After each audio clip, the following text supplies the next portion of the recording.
The workers in the field are upset. They planted wheat, but now something is awry.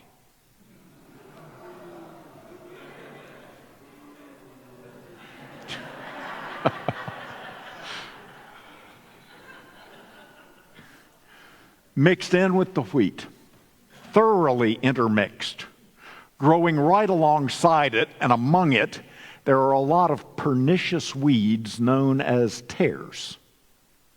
The workers rush to the master and ask what to do. The problem is this: wheat is good, beneficial, edible, life-sustaining. Tares, also known as bearded darnel or false wheat, are a form of ryegrass which looks a lot like wheat. And tares are bitter, poisonous, inedible. Their Latin name, Lolium timulentum, means drunken rye, because if the seeds are consumed, the symptoms mimic intoxication. Staggering, confusion, nausea and vomiting, even death.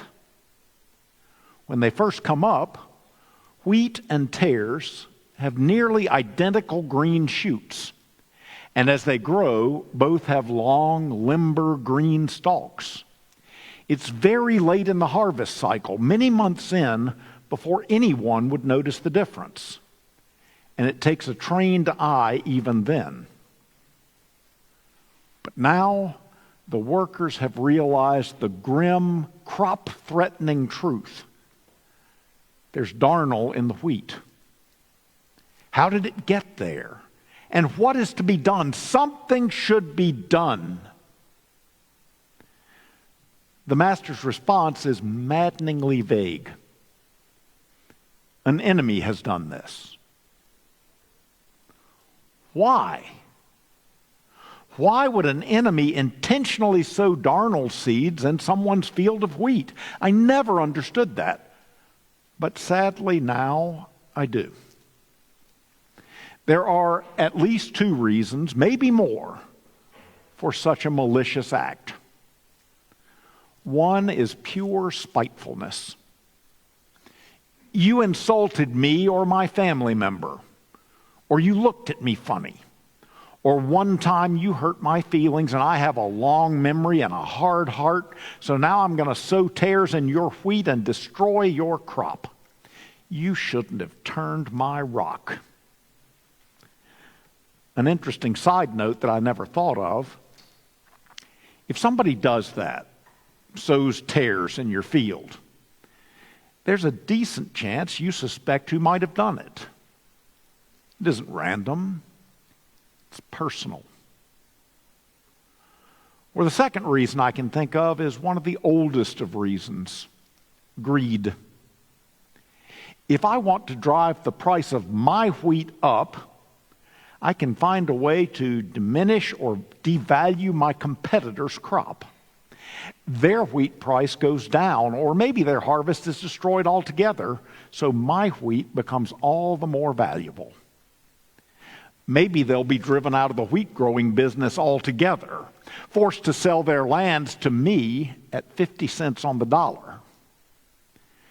There's a lyric in the Mark Knopfler song, Boom Like That, that goes, sometimes you got to be an SOB if you want to make a dream reality. Competition, send them south. If they're going to drown, put a hose in their mouth. Again, the act is not random, but targeted. And again, the identity of the enemy, it can't be known outright. The darnel was sown in the night, so there's plausible deniability. But remember the movie It's a Wonderful Life? If some meanness occurs in Bedford Falls, there won't be a scrap of actual proof, but Old Man Potter's almost certainly behind it, doing something that will make him that much richer, make his influence that much greater. Power and money beget in some a lust for power and money. People like Old Man Potter know how to throw a rock and then hide their hand. sow seeds of destruction in the dark, and then gaslight during the day. You'll know it, but you'll never prove it, and to try to prove it would be a waste of time. An enemy has done this.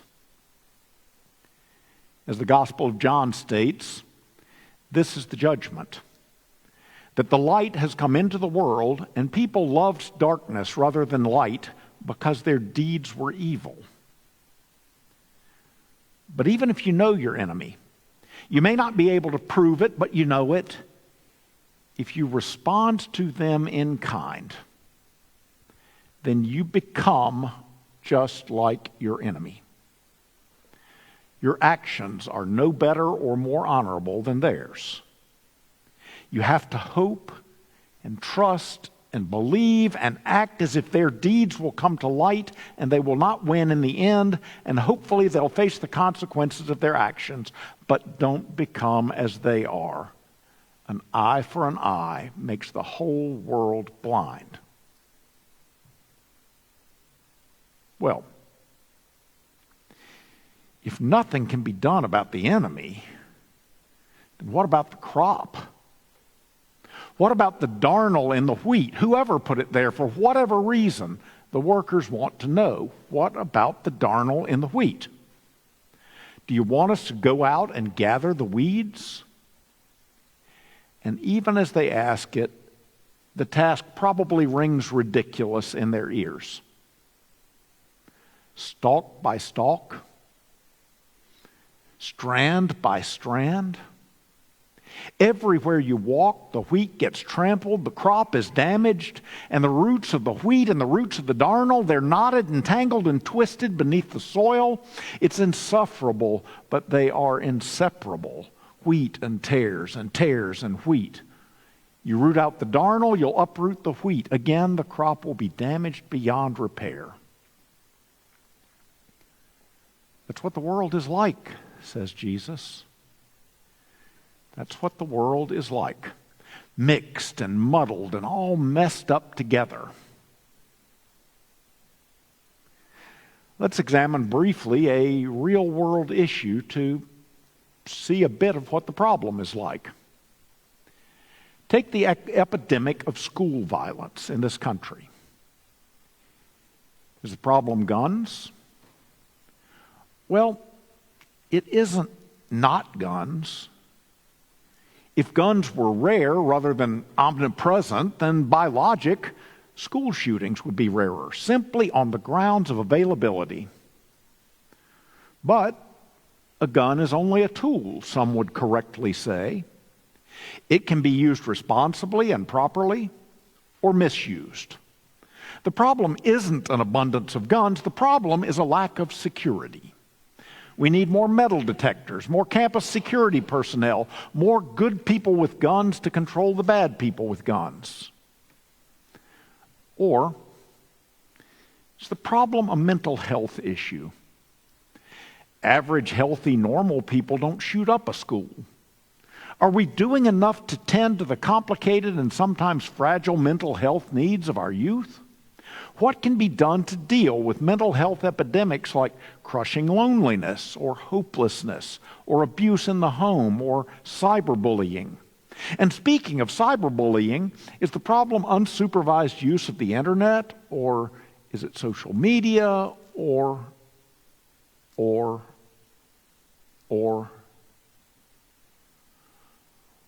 are some people, some small percentage of people, just born with something broken inside? An inability to socialize, to empathize, to form human connection, to sense right or wrong, a perverse delight in causing pain. It's possible to be born with a withered arm or a withered leg. Are some people born with a withered spirit? An unexplained propensity toward evil? So, what exactly is the problem for us to root out? Is it guns, or lack of security, or mental health, or the internet, or social media, or human frailty, or a lack of social capital to address the problem? Is it none of these? Is it all of these? Well, My point here is not to get into the weeds.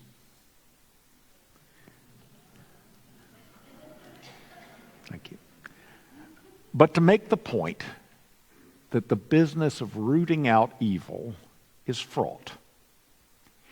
It's tightly wound up in human actions, in motivations, in complex systems of relationships, in flawed assumptions, in injustice. And to complicate matters further still, we cannot even vouch for the purity or the righteousness of our own motivations. Not all the time. The Apostle Paul writes in Romans, I do not understand my own actions, for I do not do what I want, not always, but I do the very thing I hate. In a world where no motivations are completely pure, no understanding is complete, how could we begin to root out all the tares from the wheat? Well, you can't, so you don't, Jesus tells his hearers. And they would have immediately understood him because they were farmers. They had dealt with wheat and darnel in their very own fields. And they knew well from experience that the only thing to be done is to let the two grow together. Tend and cultivate the entire field. Pray that the rain from heaven will fall on all of it. And at the end, the way that you ultimately separate the wheat from the darnel is by their fruits. The seed of the darnel is darker, slightly smaller. So you winnow it, tossing it into the air and letting the wind blow away the chaff. And then you screen it, shaking the grain across a fine mesh so that the small seeds fall through and the larger ones remain. And then you screen it again, and perhaps again, and perhaps again. And then, before the wheat is ever ground into flour, you again inspect it visually and painstakingly pick out the bits of darnel that stubbornly remain. So they understood this. And what's the point of the parable? Well, I think it's something like this. You can't be responsible for the evil that someone else does in the world. You can only be responsible for the good that you hope to do and that you try to do. If you become invested in evil eradication, you may well destroy the good, and examples of that abound. Spray crops with herbicides, and you poison the food supply, and you kill the pollinators. Attempt to bomb the terrorists out of the schools and hospitals in Gaza, and you'll destroy families and kill children and engage in genocide in the process. And you'll cultivate resentment and fuel hatred. And like Hercules fighting the Hydra, every head you cut off will sprout two in its place. So, as hard as it is, don't eradicate the evil, cultivate the good. Invest yourself in the good.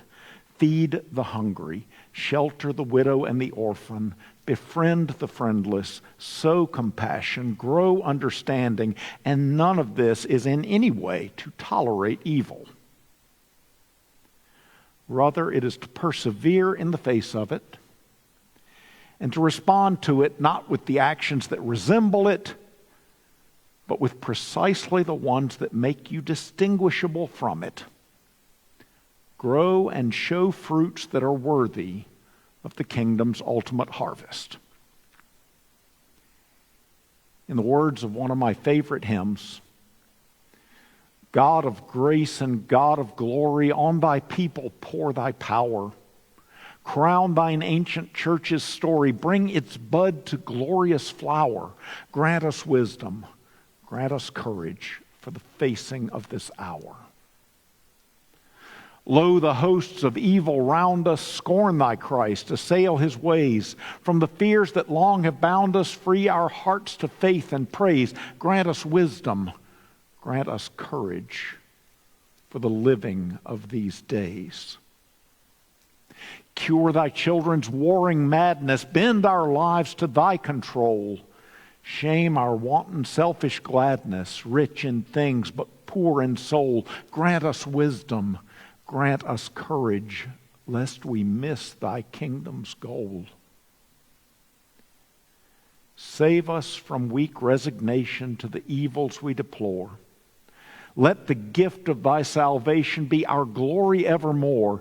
Grant us wisdom, grant us courage, serving thee whom we adore. The evil that denies and defies God's kingdom will, in the end, amount to nothing, blown away by so much chaff. That is our trust, and that is our hope. And our faithfulness, well, that's what we do in the meantime. Raising good wheat, tares and all. Amen.